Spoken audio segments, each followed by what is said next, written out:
राधे राधे नमस्कार बंधुरा बृंदावन फैमिली ब्लॉगেर आरो एकटी नतून भिडियोते आपनादेर सकलके स्वागत जानाई। केमन आछेन सबाई? आशा करी सबाई भालो आछेन, सुस्थ आछेन और राधा रानीर कृपाय आमराओ खूब भालो आछि। तो आज होच्छे शुक्रबार और एखन घड़िते बाजे सकाल 9टार मतो। तो सकाल सकाल आमार गोपीनाथेर आजके स्नान श्रृंगार पुजो सबकिछु कमप्लीट हये गेछे, शुधु श्रृंगार आरतीटा बाकी आछे, एखोनो श्रृंगार आरती हयनि। तो आजके शुक्रबार आमार गोपीनाथके आजके केमन भावे आमि श्रृंगार करेছি সেটা একবার তোমাদেরকে দেখিয়ে নেই, তারপরে আমি শ্রৃঙ্গার আরতি করব। তো শুক্রবারে সব সময় সাদা রঙের ড্রেস পরাতে হয়। তো আজকে যে গোপীনাথকে আমি ড্রেসটা পরিয়েছি না, এটা আমি নতুন ড্রেস পরিয়েছি আজকে।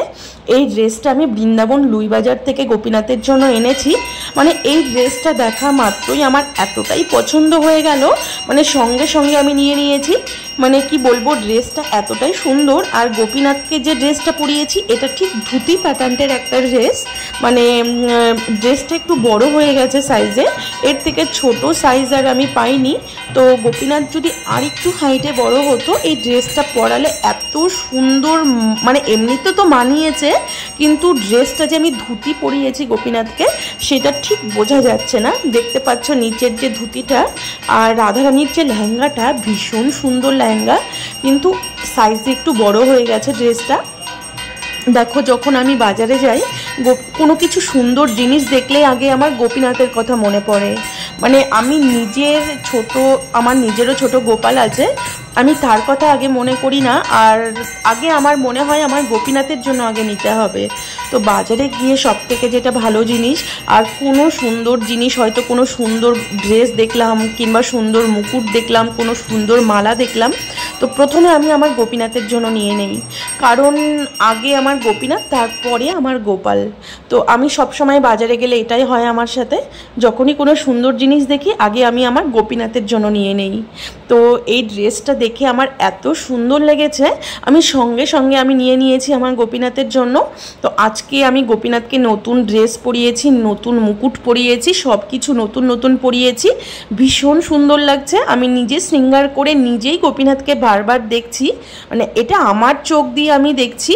মানে আমার চোখে আমার গোপীনাথ এত অপূর্ব দেখতে, এত অপূর্ব সুন্দর, মানে কি বলবো, যেন গোপীনাথ এখনই কথা বলবে। তো সত্যি বলছি, মানে গোপীনাথের রূপ দেখে নিজের চোখ বেয়ে জল বের হয় যে এত সুন্দর দেখতে গোপীনাথ। এটা আমার চোখ দিয়ে আমি দেখে আমার ভাবে যেটা আমি বুঝতে পারি, অন্য কারো চোখে কেমন লাগে সেটা বুঝতে পারবো না, বলতে পারবো না। তো যাই হোক, এই ড্রেসটা পরানোর পরে গোপীনাথের রূপ যেন আরও ফুটে উঠেছে। সত্যি বলছি, যেদিন আমি গোপীনাথের জন্য নতুন ড্রেস কিনে আনি অথবা যেদিন হয়তো বাবা নতুন ড্রেস বানিয়ে দেয়, গোপীনাথকে পরাতে আমার ভীষণ ভালো লাগে। তো এদিকে আমার গোপীনাথের শৃঙ্গার আরতিও হয়ে গেছে, আমি সকালে বাল্যভোগও লাগিয়ে দিয়েছি। তো গোপীনাথের জন্য বাল্যভোগে আজকে তেমন কিছুই বানাইনি, মুড়ি চানাচুর আর পাঁপড় ভাজা, আরও 2-3 রকমের নিমকি এনেছিলাম গোপীনাথের জন্য, সেগুলোই ভোগ লাগিয়ে দিয়েছি। তো ভোগ লাগানোর পরে সকালে আমরা এগুলোই হালকাই কিছু প্রসাদ পেয়েছি। তো প্রসাদ, আর এখন গরম পড়ে গেছে, এতটাই খরা পড়ে গেছে না, মানে গরমে তেমন একটা প্রসাদ খুব একটা ভালো মন্দ পেতেও ইচ্ছে করে না। তো এদিকে সকালে মুড়ি চানাচুর আর শশাই বেশিরভাগ আমরা প্রসাদ পাই, গরমের দিনে শশাটাই বেশি পরিমাণে খাই, কারণ এখানে ভীষণ গরম। তো যাই হোক, এখানে সকালে প্রসাদ পাওয়ার পরে দুপুরে সবজি আমানি করে রান্নাও কমপ্লিট করে নিয়েছি আমি। তো আজকে গোপীনাথের জন্য রান্নাতে করেছি হচ্ছে পটল ভাজা, আলু পটল সিদ্ধ আর হচ্ছে লাউ দিয়ে সোয়াবিনের তরকারি। তো এখন গরমের জন্য হালকা ফালকাই খাওয়ার চেষ্টা করছি, আর গরমে খুব একটা খেতেও ইচ্ছে করছে না। তো আর লাউটা এমন একটা জিনিস না, এটা গরমেই বেশিরভাগ আমরা লাউটাই খাই, লাউটা খেলে পেটটা ঠান্ডা থাকে। তো লাউয়ের সবজিটাই বেশি করে করার চেষ্টা করি। আর যে গরম পড়ে গেছে, গরমে রান্না বান্না কিছুই ভালো লাগছে না এখন, তবু তো ঠাকুরের ভোগের জন্য রান্না করতেই হবে। তো দুপুরে প্রসাদ পাওয়ার পরে দুপুরে একটু রেস্ট নেই, কারণ অনেক বড় দিন হয়ে গেছে, এখানে বড়দিনের বেলা। দুপুরে প্রসাদ পাওয়ার পরে একটু রেস্ট না নিলে কিছুই ভালো লাগে না। ছোট দিনের বেলার, মানে শীতকালে তো একদমই আমরা দুপুরে রেস্ট নেই না, মানে প্রসাদ পেয়ে উঠে কোথাও না কোথাও ঘুরতে বেরিয়ে যেতাম। কিন্তু এখন এতটাই গরম পড়ে গেছে আর দিন এতটাই বড় হয়ে গেছে আর এত রোদের তাপ, মানে কোথাও বেরোই হতে ইচ্ছে করে না। তো তার জন্য এখন খুব একটা কোথাও বেরো হচ্ছি না, কারণ আমাদের এখানে গরমটা সম্পূর্ণই আলাদা। তার জন্য দুপুরে প্রসাদ পাওয়ার পরে একটু ঘুমোতে ইচ্ছে করে খুব, যেহেতু দিনটাই বড় হয়ে গেছে। তারপরে বিকেলবেলা উঠে মা পাঠ করছে এখন। তো বিকেলবেলা এটা নিয়ম, এখানে আমাদের প্রতিদিনের নিয়ম। মা প্রথমে বাবা 1 ঘন্টা পাঠ করবে, তারপরে মা 1 ঘন্টা পাঠ করবে, আর আমরা বসে বসে এখানে হরিনাম করি আর পাঠ শ্রবণ করি।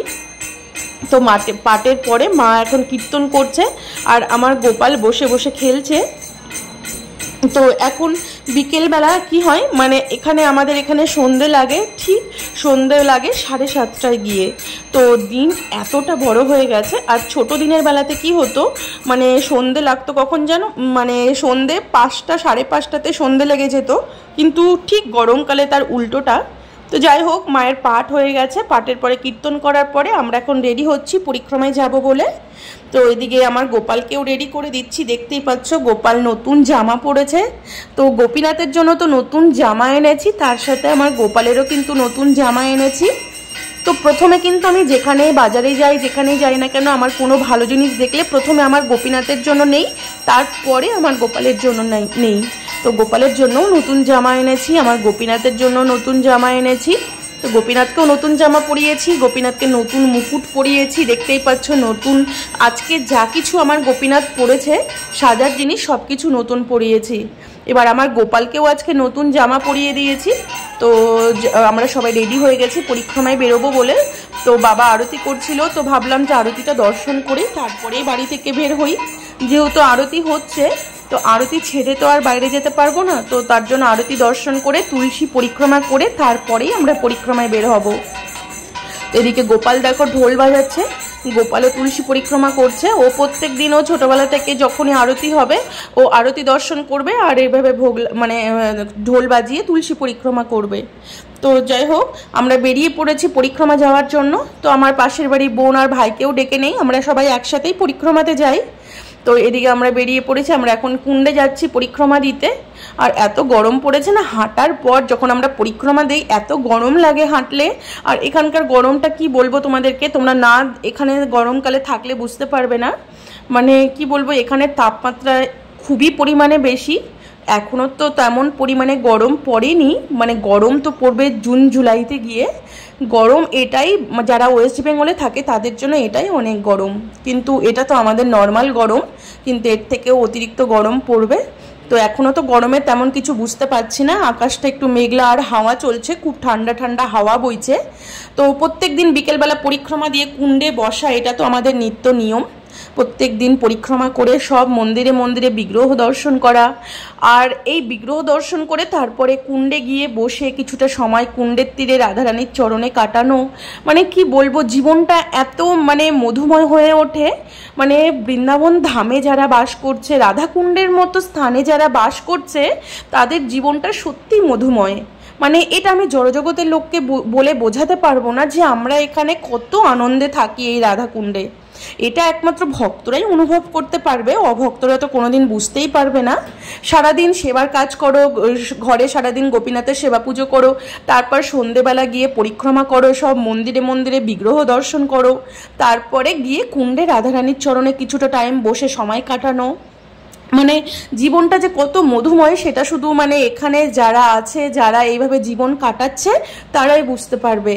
তো সত্যি রাধারানীর কৃপাতে খুব ভাগ্য করে এরকম জীবন পেয়েছি।